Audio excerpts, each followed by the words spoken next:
오셨습니다. 반갑습니다. 반갑습니다. 한 주간 잘 지내셨습니까? 우리가 몇 주 동안 계속해서 요셉의 이야기를 지금 하고 있어요. 그래서 오늘은 한 4번째인가 5번째인가 하는 시간이에요. 유혹을 이기는 방법, 이 본문의 내용을 우리가 많이 들어서 알고는 있습니다만, 요셉의 첫 시간에 꿈을 주시는 분은 하나님이심을 보았습니다. 그래서 하나님이 요셉에게 꿈을 꾸게 하셨죠. 곡식단이 해와 달과 별이 절하는 그런 꿈을 꾸게 하셨어요. 단순히 하룻밤의 꿈이 아니라 하나님이 그에게 계시하신 것이고 비전을 주신 것이지요. 그런데 그렇게 꿈을 꾸고 난 다음에 잘 됐느냐? 아니요. 형들이 그 꿈 때문에 미워하기 시작합니다. 그 꿈 때문에 얼마나 미워했냐면 막 죽이고 싶을 정도로 미워했습니다. 그런데 다행히도 죽이지는 않고 르우벤과 시므온이었나요? 그 사람의 덕택으로, 그 형들의 덕택으로 죽이지는 않고 애굽으로 종으로 팔려가게 합니다. 그렇게 노예로 팔려가서 17살 된 소년이 노예로 팔려가서 아버지를 떠나 채색 옷을 벗고 노예의 옷을 입고 10년이 넘는 시간을 노예로 지내게 됩니다. 10년이 넘는 그 시간, 그러나 하나님은 어떻게 보면 그와 함께함으로 그가 형통한 자가 되었다라고 말씀하시는 것을 보게 됩니다. 하나님의 형통하게 하심으로 말미암아 그의 주인이었던 보디발에게 총애를 받게 합니다. 그래서 이런 자가 없구나라고 생각해서, 왜냐하면 요셉한테 맡기면 일이 다 잘 되거든요. 그래서 그의 가정에 있는 모든 살림을 다 요셉한테 맡겼던 거예요. 여러분, 그 집 가정이 우리가 생각하는 방 3개, 화장실 2개, 화장실 하나 이런 가정이 아니라 그랬죠. 그 집에는 나라에서 운영하는 감옥이 있어요. 그러니까 어마어마한 규모의 집안 살림을 감당하게 했던 거죠. 보디발 덕택으로 그곳에서 종이지만 종이 아닌 것처럼 살게 하셨습니다. 하나님의 형통하게 하심을 따라서 보디발도 복받고 요셉도 거기에서 종이지만 종이 아닌 것처럼 많은 것을 관리하며 삶을 살게 하셨습니다. 꿈꾸는 사람은, 하나님의 꿈을 갖고 있는 사람은 좀 다릅니다. 매력이 있습니다. 오늘 성경의 맨 6절의 맨 마지막 부분에 보면 요셉은 용모가 빼어나고 아름답더라 라고 기록이 됐습니다만, 이것은 꼭 얼굴 예쁘더라, 예쁘장하더라, 반질반질하더라 이런 얘기만은 아닙니다. 이것은 사람에 대한 평가를 할 때 너무나도 멋있고 성숙하고 강인해 보이고 사람이 매력 있음을 이렇게 구약적으로 설명하고 있는 거죠. 그러니까 요셉은 아무것도 모르는 곱상한 청년뿐만이 아니라 보디발, 그의 주인이 벌 때에도 일을 맡겨놓으면 막 척척 다 되는 거예요. 그러니까 너무 믿음직하고 자기 일 똑부러지게 하고 비전이 명확하고 자기 주관 뚜렷한 아주 멋진 청년이었음을 용모가 빼어나고 아름다웠더라 라는 말로 설명하고 있다는 것입니다. 모든 면에서 성숙하고 그 존재가 참 아름다웠던 거죠. 이렇게 매력적이고 형통한 사람이 되는 것 참 좋은 일이지만, 여러분, 그때부터 유혹이 찾아오기 시작합니다. 우리가 읽지 않았습니다만 1절서부터에 있는 말씀을 쭉 보시면 감옥에 종으로 팔렸지만, 그러나 거기에서 그가 여호와께서 함께 하심으로 그가 형통한 자가 되었다는 거예요. 그리고 나서 오늘 본문 말씀 7절을 보면 그 후에라고 기록이 되어 있어요. 그 후에가 뭔 후에예요? 언제 후에예요? 하나님이 그와 함께 하셔서 형통하게 되었다. 그 후에 그때 유혹이 찾아오더라는 것입니다. 우리는 이런 생각해요. 아니, 하나님과 함께 하는데 왜 유혹이 나를 공격해? 하나님이 함께 하는데 왜 내가 유혹이 있을까? 아니야, 그때는 유혹도 없지. 뭐가 와도 나는 다 이겨내지. 아니요, 하나님이 함께 하시고 성령으로 충만하니까 유혹이 찾아오는 것입니다. 성경에 보면 예수님이, 마귀가, 사탄이 예수님을 시험하는 장면이 나와요. 높은 곳에서 한번 뛰어내려봐라, 성전 꼭대기에서 한번 뛰어내려봐라, 돌멩이를 떡으로 바꿔 먹어라 라고 말하며 예수님을 시험해요. 그때가 언제예요? 예수님이 40일 동안 금식하시고 성령이 충만하시더라 라고 말씀하셨던 그때예요. 그때 유혹이 찾아오더라는 것이죠. 형통할 때가 곧 유혹의 때라는 것을 잊지 말아야 돼요. 여러분, 내가 우리 집안이 요즘에 참 잘 되고 감사하게도 막 그래 다 그러면 여러분, 이때가 우리가 조심해야 될 때이기도 한 거예요. 유혹이 찾아올 때가 된 거죠. 성경에 보면 다윗이라는 인물도 있어요. 다윗이 얼마나 어려운 시절을 보냈는지 몰라요. 그때 유혹이 없었어요, 어떻게 보면. 그런데 언제 유혹이 찾아와요?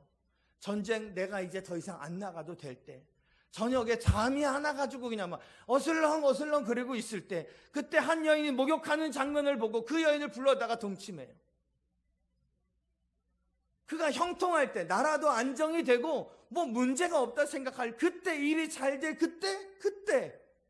그때가 유혹의 때라는 거죠. 구약 성경에 보면 히스기야 왕도 있어요. 히스기야 왕이 유혹에 빠져요. 막 자랑하고 싶은 유혹. 그 유혹이 뭔데요? 형통할 그때가 바로 유혹의 때라는 거예요. 한국 교회 여러분, 어려운 시절이 많이 있었습니다.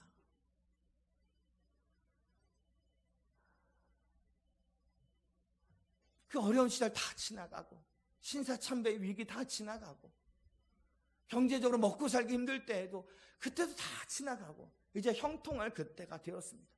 교회가 부흥하고 잘 되어갈 그때서부터 목회자들이 넘어지기 시작하였습니다. 이걸 우리가 잊지 말아야 되는 것입니다. 우리의 형통을 틈타서 유혹이 찾아옵니다. 하나님과 함께하는 그 틈을 비집고 들어와서 유혹이 찾아옵니다. 그래서 유혹이 강력합니다. 오늘 본문에서 이 보디발의 아내가 요셉을 유혹하는 장면이 나와요. 7절 말씀에 보면 이런 말씀이 있어요. 그 후에 그의 주인의 아내가 요셉에게 눈짓하다가 동침하기를 청하였다 그랬어요. 볼 때마다 주인의 부인이 종인 나에게 계속 추파를 던지는 거죠. 개슴츠레하게 떴는지, 야한 옷을 입었는지, 진한 화장을 했는지, 향수를 뿌렸는지, 뭐 어쩌고 저쩌고 간에 계속해서 볼 때마다 추파를 던지고 있는 거예요. 그게 젊은 혼자 사는 요셉에게는 유혹거리가 되었던 거예요. 유혹은 항상 유혹거리가 돼요. 유혹은 매력적이라는 것, 매혹적이라는 것을 우리가 잊지 말아야 돼요. 또 한 가지, 유혹은 강력한데 매력이 있고 매혹적이고, 또 한 가지는 10절 말씀을 보세요. 거기 보면 그 여인이 날마다 요셉에게 청하였다 그랬어요. 한 번 그러고 끝난 것이 아니에요. 매일같이 볼 때마다 그렇게 동침하자고 유혹을 했던 거죠. 한 번 거절했어도 매일 졸랐던 것입니다. 구약 성경 사사기에 가보면 삼손의 이야기가 있습니다. 삼손이 처음에 태어날 때부터 나실인으로 태어나서 머리를 자르지 않는 것이 그에게 규율이었습니다. 하나님이 그에게 강력한 힘을 주셨는데 머리를 자르지 않을 때 그 힘이 나타났던 거죠. 그래서 그를 통해서 블레셋 사람들을 막 이기고 막 그런 일들이 일어났어요. 그래서 블레셋 사람들이 여인 들릴라를 보내서 꼬시는 거예요. 근데 삼손이 아무래도 얘기를 안 해줬어요. 근데 들릴라가 계속 꼬시는 거예요. 그러고 나서 넘어갔어요. 사사기에 보면 이런 말씀이 있어요. 사사기 16장 16절 말씀 화면 보세요. 제가 읽어드릴게요. 날마다 그 말로 그를 재촉하여 조름해 삼손의 마음이 번뇌하여 죽을 지경이라. 도대체 당신의 힘이 어디서 나오냐고 날마다 얘기를 하는 거 물어보고, 나를 사랑하느냐, 나를 사랑하지 않느냐, 사랑한다면 얘기해야 되지 않냐, 계속 얘기를 해서 결국엔 그거를 말해버렸어요. 계속 유혹하면 안 넘어가기가 어렵습니다. 마음 약해지고 결심이 흔들리는 것이 당연하죠. 보디발의 아내가 요셉을 그렇게 유혹했던 거예요. 날마다. 또 한 가지, 보디발의 아내입니다. 그러니까 주인의 아내입니다. 주인의 아내가 나에게 뭘 요청했는데 내가 거절하면 나 이 집에서 못 살 수도 있습니다. 나 나가라 그러면 그렇게 되어야만 될 그런 이 위기가 찾아올 수도 있는 거죠. 유혹은 지위와 힘과 권력을 동원해서 우리에게 찾아오기도 하더라는 것입니다. 많은 돈을 이용해서, 그가 상사의 부인이라고 하는 것을 이용해서 우리에게 찾아올 수도 있다는 거죠. 이걸 거절하면 내가 어떤 불이익을 당할지도 모르겠다, 이런 생각을 갖게 하는 것입니다. 보디발의 아내가 요셉에게 했던 그 유혹은 세상이 가져다주는 그 유혹은 매혹적입니다. 끈질기게 찾아옵니다. 힘과 권세와 이 권력을 동원해서 우리에게 찾아오기도 합니다. 이런 강력한 유혹을 요셉은 어떻게 할까요? 오늘 읽은 말씀 8절과 9절의 내용을 보시면 요셉이 거절하여 자기 주인의 아내에게 이르되 내 주인이 집안의 모든 소유를 간섭하지 아니하고 다 내 손에 위탁하였으니 이 집에는 나보다 큰 이가 없으며 주인이 아무것도 내게 금하지 아니하였어도 금한 것은 당신뿐이니 당신은 그의 아내임이라. 그런즉 내가 어찌 이 큰 악을 행하여 하나님께 죄를 지으리이까. 처음에 뭐예요? 8절 9절에서 분명하게 거절합니다. 단호하게 거절하는 것입니다. 거절하는 이유를 설명하고 자신의 의사를 분명히 표시합니다. 그냥 뭐 주인집이 얘기하는 거니까 하고 그냥 넘어가는 것이 아니었던 거예요. 그렇게 얼렁뚱땅 뭉개버리도 그렇게 어쩔 수 없었다라고 하지 않고 분명하게 자신의 의사를 표현하는 거죠. 거절하는 이유를 내 윤리관과 내 가치관과 내 신앙관에 비교해 볼 때 나는 당신의 요구에 응할 수 없습니다 라고 얘기해야 되는 거예요. 아직 결혼하지 않은 자매들이 젊은 이 청년들과 이 형제들과 교제를 한다고 합시다. 그러면 이런 일이 있을 수 있어요. 나랑 육체적인 관계를 갖자고 요구할 수 있어요. 아직 결혼할 사이도 아님에도 불구하고 그때 단호하게 자신의 입장을 말할 수 있어야 돼요. 아 이거 뭐 이렇게 얼렁뚱땅 이렇게 다 갔다가 나의 사랑을 오해하면 안 되겠다 뭐 이렇게 말을 해서 어쩔 수 없이 끌려가 버리지 말고 얘기를 해야 되는 거예요. 말을 해야 되는 거예요. 분명하게 그러나 온유하게 내 사랑의 본심을 이해할 수 있게 표현해야 되는 거예요. 또 한 가지 요셉은 어떻게 했을까요? 10절에 있는 말씀을 보세요. 날마다 요셉에게 청함으로 요셉이 듣지 아니하여 동침하지 아니할 뿐더러 함께 있지도 아니하니라. 요셉은 유혹이 찾아오니까 그 유혹의 상황 속에 내가 있지 않으려고 그 유혹의 상황을 만들지 않았던 거예요. 여러분 이거 되게 중요해요. 유혹의 아슬아슬한 상황을 내가 즐겨요. 우리가 그래요. 우리가 그렇게 치밀하게 못됐어요. 우리가 그래요. 듣지 아니하고 함께하지 아니하고 같은 공간에 있지 말아야 돼요. 유혹의 상황을 만들지 말아야 돼요. 내 속마음을 힘든 내 마음의 상황을 이성한테는 말하지 마세요. 남편과 아내가 아닌 이상 정말 신뢰할 만한 오랜 관계가 되어 있지 않은 이상 이성한테는 그런 얘기 안 하는 게 좋아요. 또 한 가지 부부 간에도 동료 간에도 서로가 어떠한지 잘 보세요. 잘 감시하세요. 내 남편이 요즘 어떻게 지내는가 좀 보세요. 아우 목사님 이제 뭐 50, 60 넘어가지고 들어왔는지도 모르겠어요. 이러면 안 되는 거예요. 내 남편이 어떤지 내 직장 동료는 어떤지 그걸 좀 봐야 되는 거예요. 서로가 서로에게 좋은 의미에서 감시자가 되어 주어야 하는 거예요. 또 한 가지 내 주변에 이런 음란물이라든가 이런 것들이 너무나도 쉽게 유튜브만 들어가도 어디라도 들어가도 다 볼 수 있는 시대이지만 그것에서부터 내가 좀 자유로워질 수 있다. 그런 상황이 만들어지지 않아야 된다는 거예요. 제일 중요한 건 남편과 아내와 내 배우자와 좋은 관계를 유지하세요. 이게 유혹받을 만한 상황을 안 만드는 지혜로운 일이에요. 또 한 가지 요셉은 이 찾아오는 유혹을 이기려고 하지 않고 피해버려요. 11절 말씀 보니까 어느 날 단둘이 있는 날이 되었어요. 그러니까 아마도 이거는 우연이 아니라 날마다 얘기했던 이 보디발의 아내가 이런 상황을 만들었을 거예요. 근데 요셉의 옷을 붙잡고 막 달려들죠. 12절 상반절에 보면 그 여인이 그의 옷을 잡고 이르되 나와 동침하자. 근데 요셉이 그 옷을 벗어 던지고 나갔어요. 가버렸어요. 도망갔어요. 우리는 이럴 수 있어. 그때 막 옷을 붙잡고 내 코앞으로 다가왔을 때 그때 여기서 이러시면 안 됩니다. 저의 신앙관은 이렇고 말하고 자식 그러면 안 되는 거예요. 그때는 피해야 되는 거예요. 피해야 되는 거예요. 왜 도망쳤을까요? 요셉은 자기가 약하다는 걸 알아요. 계속 있다가 내가 이 유혹에 넘어가겠구나라는 것을 알았어요. 그래서 그 자리를 피했던 거예요. 벌거벗고 나와도 좋다. 난 피하겠다.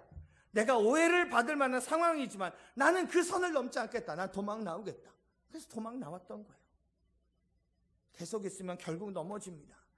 디모데후서 2장 22절 상반절 말씀에 보면 이런 말씀이 있어요. 청년의 정욕을 피하라 그래요. 사탄은 대적하라고 이야기하지만 정욕은 피하라고 이야기를 하신 거 아세요? 고린도전서 6장 18절 말씀에도 보면 음행을 피하라 그랬어요. 다른 죄들은 다 몸 밖에서 죄를 짓는 것이지만 이것은 몸 안에다가 죄를 범하는 것이다. 음행을 피하라 라고 말씀해요. 여러분, 혹시나 우리가 다니는 그 직장에서 이런저런 유혹에 빠질 만한 위기 가운데 있다면 부서를 옮기든가 그 직장을 그만두든가 도망쳐 나와야 돼요. 뭐 이런 생각할 수 있어요. 나만 괜찮으면 되지. 내가 그 사람 무시하면 되는 거지. 라고 해서 이겨낼 수 있다고 되는 문제가 아니에요. 도망쳐야 되는 거예요. 그게 하나님이 말씀하시는 방법이에요. 요셉처럼 하지 않아서 망한 사람이 있어요. 아까도 얘기했던 삼손이에요. 나는 안 넘어가. 그랬다가 들릴라를 그 여인을 계속 곁에다 두게 됐어요. 정들고 사랑하게 되고 결국 그 비밀을 이야기해 버립니다. 그 여인이 배신해서 블레셋에다가 그 비밀을 알려주게 되고 꼼짝없이 이 삼손이 잡히게 되고 머리털 다 잘리고 그 힘은 잃어버리고 눈은 뽑힌 채 조롱거리가 되고 말았어요. 혹시나 내 마음이 잘못된 이성에게 자꾸만 기울이고 있습니까? 여러분, 그거는 죽음의 길입니다. 도망쳐야 됩니다. 안 그러면 하나님이 주신 꿈이 깨집니다.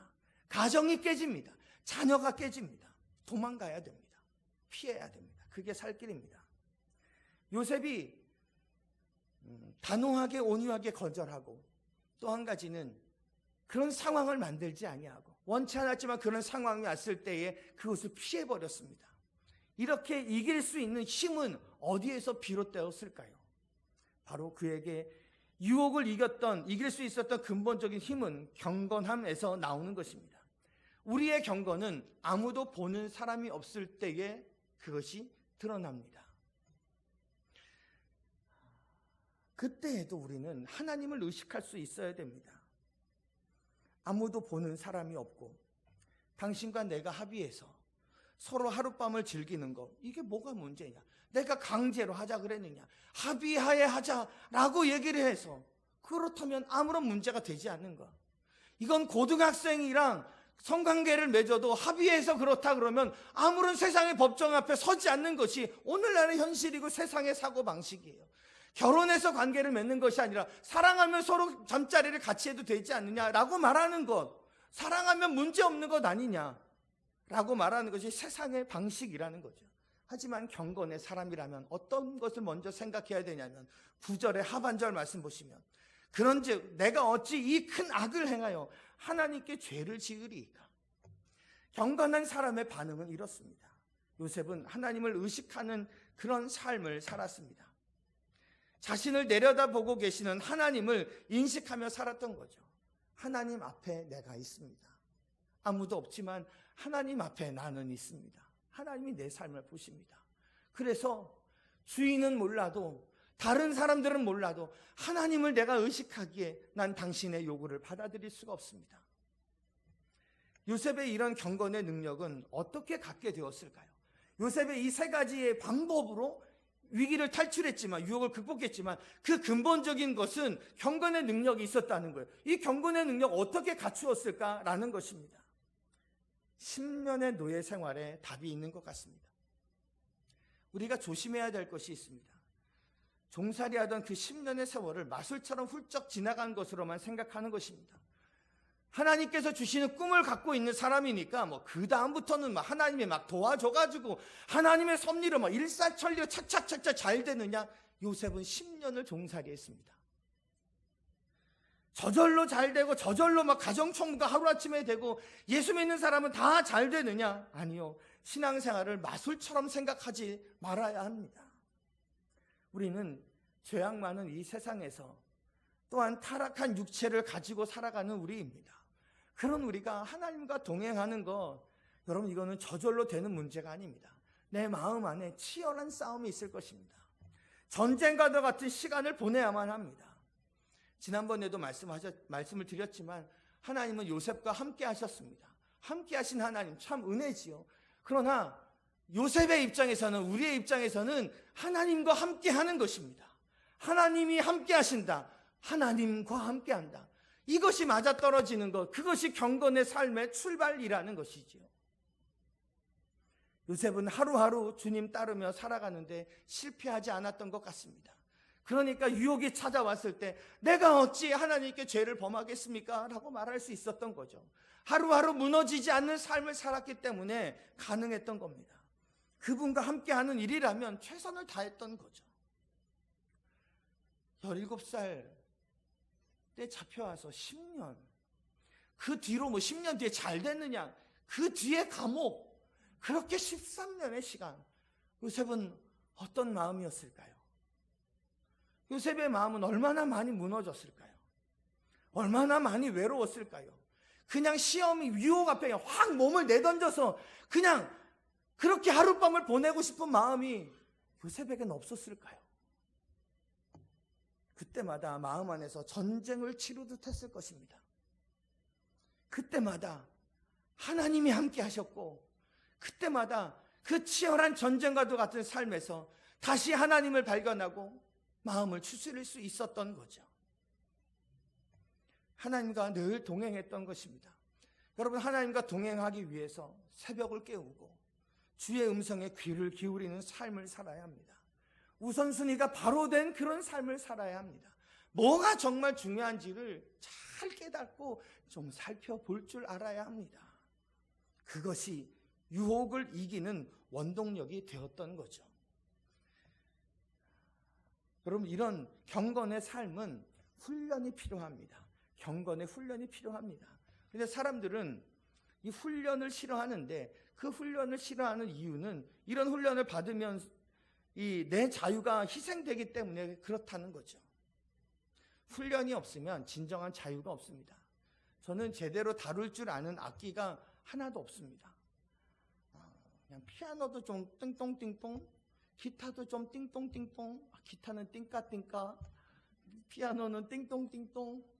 제대로 된 것을 저희 때만 해도 그렇게 악기 교육을 잘 받았던 시절이 아니었던지라 악기를 연주하는 사람을 보면 저는 참 대단합니다. 저는 막 요즘 피아노를 막 치고 싶습니다. 우리 반주자님이 피아노를 치는 걸 보면 와, 저 사람은 저 악보를 보고, 저도 오선지는 볼 줄 알거든요. 이걸 보고 피아노를 막 연주를 하고 싶은데 피아노 연주가 안 되는 거예요. 왜요? 피아노에 훈련이 안 돼 있습니다. 하고 싶은데 이거를 훈련을 못 받았어요, 저는. 그래서 하고 싶어도 못 하는 거예요. 훈련되지 않은 사람은 진정으로 자신이 하고 싶은 것이, 원하는 것이 있어도 그것을 할 수 있는 자유가 주어지지 않습니다. 공부하고 잘하는 거 원하지만 육체의 노예가 되어서 자꾸만 텔레비전 보고 싶고 게임하고 싶고 여기에 빠져버린, 나도 공부는 잘하고 싶다고요. 그런 거죠. 새벽에 기도하기를 원하지만 이놈의 잠의 노예가 되어서 늦게 자고, 그러니까 새벽에 나와 기도할 수가 없는 거죠. 늦잠의 유혹에 빠지게 되는 거예요. 나는 다른 사람 많이 사랑해주는 폭넓은 사람이 되기를 원하는데 내가 내 안에 자리 잡고 있는 이 미움이라는 것에 노예가 되어서 사람을 사랑하고 싶은데 자꾸 상처만 주는 사람이 되고 마는 거예요. 왜요? 사랑하는 훈련이 되어 있지 않았어요. 기도하는 훈련이 되어 있지 않았어요. 공부하는 훈련이 되어 있지 않았어요. 나도 훌륭한 사람이 되고 싶고 멋진 신앙인이 되고 싶고 아주 멋진 부모가 되고 싶은데 때로는 이렇게 살면 안 되지라고 후회를 하기는 하는데 거기서 벗어날 힘이 없는 거예요. 왜요? 훈련이 되지 않아서요. 어떻게 하면 좋은 부모가 되는지를 모르니까요. 배운 것이 없으니까요. 어떻게 하면 기도를 할 수 있는지 배운 것이 없으니까요. 그저 바라고 있을 뿐이지요. 훈련이 되지 않으면 온전한 그리스도인이 될 수 없고 경건한 사람이 될 수 없습니다. 디모데전서 4장에 보면 이런 말씀이 있어요. 망령되고 허탄한 신화를 버리고 경건에 이르도록 내 자신을 연단하라. 그럼 우리가 그렇게 시간 많이 들이고 그렇게 막 잠 못 자가며 하고 있는 그런 것들이 어떻게 보면 망령된 게 뭔지 아세요? 손에 안 잡히는 것 이런 뜻이에요. 뭐 노망, 망령 들었는데 그 망령이 아니에요.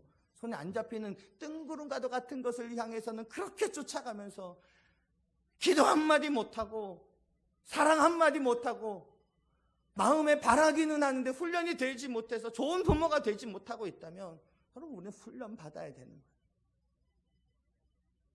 경건의 훈련을 쌓아야 합니다. 훈련이 되지 않으면 작은 유혹에도 넘어지기 때문에 그렇습니다. 교회를 섬기는 중직자들은 새벽 예배에 나와서 기도할 수 있어야 합니다. 장로가 돼서, 권사가 돼서, 안수집사가 돼서 이건 뭐 주일날 예배 딸랑 와서 예배만 드리는 것으로 끝나면 경건의 능력이 훈련되지 않고 쌓이지 않습니다. 그런 중직자들이 기도의 훈련이, 이 예배의 훈련이 되어 있지 않아서 그저 예배 한번 드린 것으로 모든 것을 다 하고 있다고 생각하면 큰일 납니다. 그러면 유혹에 빠지기 쉽습니다. 중직자임에도 불구하고 유혹에 빠지면 교회를 어지럽히는 자가 되고 맙니다. 그걸 우리가 깨어서 정말 매일매일 하나님 앞에 나아가고 동행하는 훈련이 되어 있어야 되는 거예요. 그래야 유혹에 넘어지지 않습니다. 요셉이 유혹을 거절하고 어떻게 되었을까요? 유혹을 딱하니 거절하고 그냥 다 멋지게 앞으로 나갔을까요? 유혹을 거절해서 요셉이 감옥 갑니다. 그 보디발의 아내가 보디발 자기 남편 왔을 때 딴소리를 하는 거예요. 요셉, 당신이 데리고 온 이 히브리 종이 나를 겁탈하려고 했다고, 날 희롱하려고 해가지고 내가 소리를 질렀더니 보라고 여기 옷을 이렇게 벗어놓고 갔다고.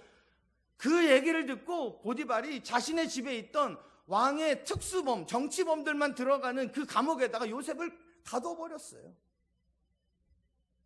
그때 하나님이라면 좀 기적적으로 짠 하고 나타나서 이 억울한 상황을 쫙 해결해주고, 야, 너 억울했지? 내가 해결해줄게. 쫙 나타나서 쫙 해결해주면 좋잖아요. 하나님 가만히 계셨습니다. 무기력한 하나님처럼 보이는 상황이 된 거죠. 현실과 상관없는 하나님. 그러나 여기에 깊은 하나님의 뜻이 있던 것 같아요. 요셉이 감옥에 가요. 거기 원래 요셉처럼 무슨 이런 강간, 미수범, 잡범, 도둑놈, 뭐 살인자 이런 잡범들이 들어가는 데가 아니라 정치범들만 들어가는 왕의 죄수가 들어가는 감옥이거든요. 근데 보디발이 너무 헛딱지가 나가지고 그냥 우리 집에 있는 감옥에 쳐넣어버린 거거든요. 근데 그 감옥에 가서 오히려 자신을 향한, 자신에게 주셨던 그 꿈을 이루는 지름길을 만나게 됩니다. 그 감옥 안에서 술 맡은 관원, 떡 맡은 관원, 왕 옆에서 술과 떡을 맡았다는 얘기는 그냥 뭐 음식, 뭐 이거 조리사 복장하고 떡빵 이거 주는 게 아니에요. 왕의 측근에 있는 아주 가까운 실세를 만났다는 거예요. 그 자들이 왕에게 범죄해가지고 감옥에 들어왔어요. 그 자들이 어느 날 꿈을 꿔요. 근데 꿈이 뭔 내용인지 몰라요. 요셉이 그 사람과 같이 감옥에 있다가 그 꿈을 해석해 주네.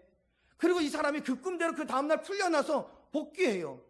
그러고 나서 2년이 지나서 바로가 꿈을 꾸고, 그 꿈 누가 해석을 하느냐? 아무도 못해요. 그때 이 술 맡은 관원이 요셉이 생각난 거예요. 그래서 요셉, 감옥 안에 있던 요셉 불러내다가 바로의 꿈을 해석해서 이 애굽의 총리의 자리에 이르게 하셨던 거죠. 감옥에 가지 않았다면 이 관원을 만날 수도 없었을 것이고, 바로의 꿈을 해석하는 일도 없었을 것이고, 총리도 이룰 수가 없었던 거죠. 그죠? 가정 총무로 그렇게 잘 살았겠죠, 종으로. 유혹을 거부해서 상사의 비유를 거슬려서 꿈이 망가졌느냐? 그렇지 않습니다. 오히려 그 꿈의 지름길을 만나게 돼요.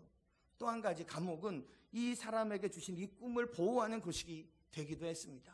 보디발의 아내가 감옥으로 안 찾아옵니다.